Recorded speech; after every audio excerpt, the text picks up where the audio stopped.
Para más información, leer la descripción del vídeo. Año nuevo, vida nueva. No, eso dicen, pero para mí el punto de partida siempre estará en septiembre. Así que cambiar de calendario es solo un mero trámite. Quitar hojas de papel en la pared y colocar otras, pero aún así, bienvenidos a enero. Por aquí os estaré dejando la lista de reproducción de mi cambio físico. Las primeras semanas de enero para mí fueron duras, muy duras. En el curro hubieron distintos problemas que tuve que solventar yo solo y bueno, digamos que todas mis energías se quedaban ahí. Aún así, seguí entrenando como pude, pero ya era por inercia. Llevaba tanto camino recorrido que ahora no podía parar de correr. Aunque estoy seguro que si el primer mes me hubiese pasado esto, habría caído derrotado estrepitosamente. En enero, entrené un total de 23 días, aunque varios de ellos fue porque entrené doble los días que me sentía bien. Ya comenté en vídeos pasados que tampoco quería obsesionarme con purgar días que no entrené, entrenando mucho más otros días, así que simplemente lo hacía de vez en cuando. Es curioso cómo tú puedes estar bien físicamente, con fuerzas para cualquier cosa, pero si de la cabeza careces de poder, acabas por no hacer nada. El tiempo pasó, las vacas flacas pasaron y el mes de enero empezaba a remontar. Estrené unos cascos que me compré en Navidad, que pese no a ser caros y ser bastante económicos, cumplen la función que tienen y oye, me vinieron muy bien para esa motivación extra cuando no puedo poner la música a todo volumen. Es más, ¿soy el único que se estresa cuando hace ejercicio y los cascos normales se enredan y dan tirones? Eso es algo que me irrita muchísimo. A nivel de entrenamiento, seguí en mis 13 con el TRX. Para enero, quería empezar a tocar ya las pesas, pero como paso más de la mitad de mis días fuera de casa, preferí seguir haciendo ejercicio con mi propio peso corporal, ya que soy bastante especialito y me conozco demasiado bien. Si empezaba una rutina nueva con pesas y a los 2 días no podía acceder a ellas, dejaría de entrenar y me sentiría mal conmigo mismo. Siempre he dicho que soy como un engranaje. Mientras todo gire, giraré con fuerza, pero a la que un engranaje se suelte y se pierda el ritmo, estoy seguro que la máquina se detendrá y no volverá a moverse. Lo bueno de conocerse a uno mismo cómo se sabotea es que puedes emprender planes de prevención contra ti mismo. También hice barras paralelas, que a pesar de ser un ejercicio que me gusta y que quisiera dominar, no suelo hacer mucho, pero me resulta genial cada vez que lo utilizo y veo que mejoré un poco, aunque sea muy poco. Pero con el TRX nunca me detengo. Y es fantástico ver cómo esos pequeños frutos se reflejan en otros ejercicios que a mi parecer son más complicados. Por cierto, ¿os he enseñado alguna vez lo que bebo? Pues nada, a fardar de taza mientras me tomo un té bien calentito. También empecé a caminar muchísimo debido al trabajo, y es curioso cómo muchas personas se molestarían por tener que caminar tanto. Y para mí, creo que fue lo más gratificante de ello. Bueno, aparte de cobrar a fin de mes, claro está, pero es genial poder trabajar mientras a su vez haces ejercicio. De verdad, yo no podía estar en un sitio donde tendría que estar 8 horas al día sentado en una silla sin posibilidad de levantarme. Y lo que me resulta extraordinario es que hay gente que eso le gusta. Bueno, depende de cómo se mire el asunto. ¿Eren es el bueno o es el malo? Es cuestión de perspectiva. Eso sí, he de confesar que este mes no comí muy bien del todo, y estoy seguro que si empezara a comer 100% sano, del todo, los resultados serían muchísimo mejores y vistosos, pero dejé de pensar en recompensas cercanas y tengo mi vista en victorias a largo plazo.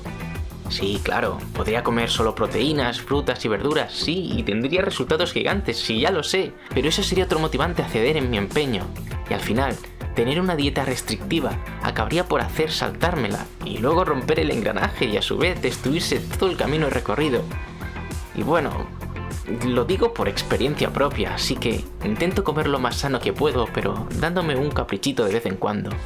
Pero oye, hay gente que prefiere fumar con la excusa de algo hay que morir. Bueno, pues yo me como un donut porque de algo habrá que engordar. Eso sí, es algo puntual y siempre, sin dejar de tener el deporte como un hábito en el día. Y a fin de cuentas, es lo mejor. ¿Para qué pasarte una hora haciendo bici estática en un gimnasio si luego vas del trabajo a tu casa en coche estando relativamente cerca, pasando por escaleras mecánicas y ascensores? Pues vamos mal. El truco está en ir a los sitios andando, en utilizar las escaleras en lugar de los ascensores, en utilizar tu cuerpo ahora que está óptimo para ello y prepararlo para los años que vendrán. Porque sí que llegará el momento donde habrá que utilizar los ascensores, pero que sea por necesidad y no por pereza. Déjate rizar el rizo.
新の最初の初めの一歩しのごも言わずに真面目にきっと自分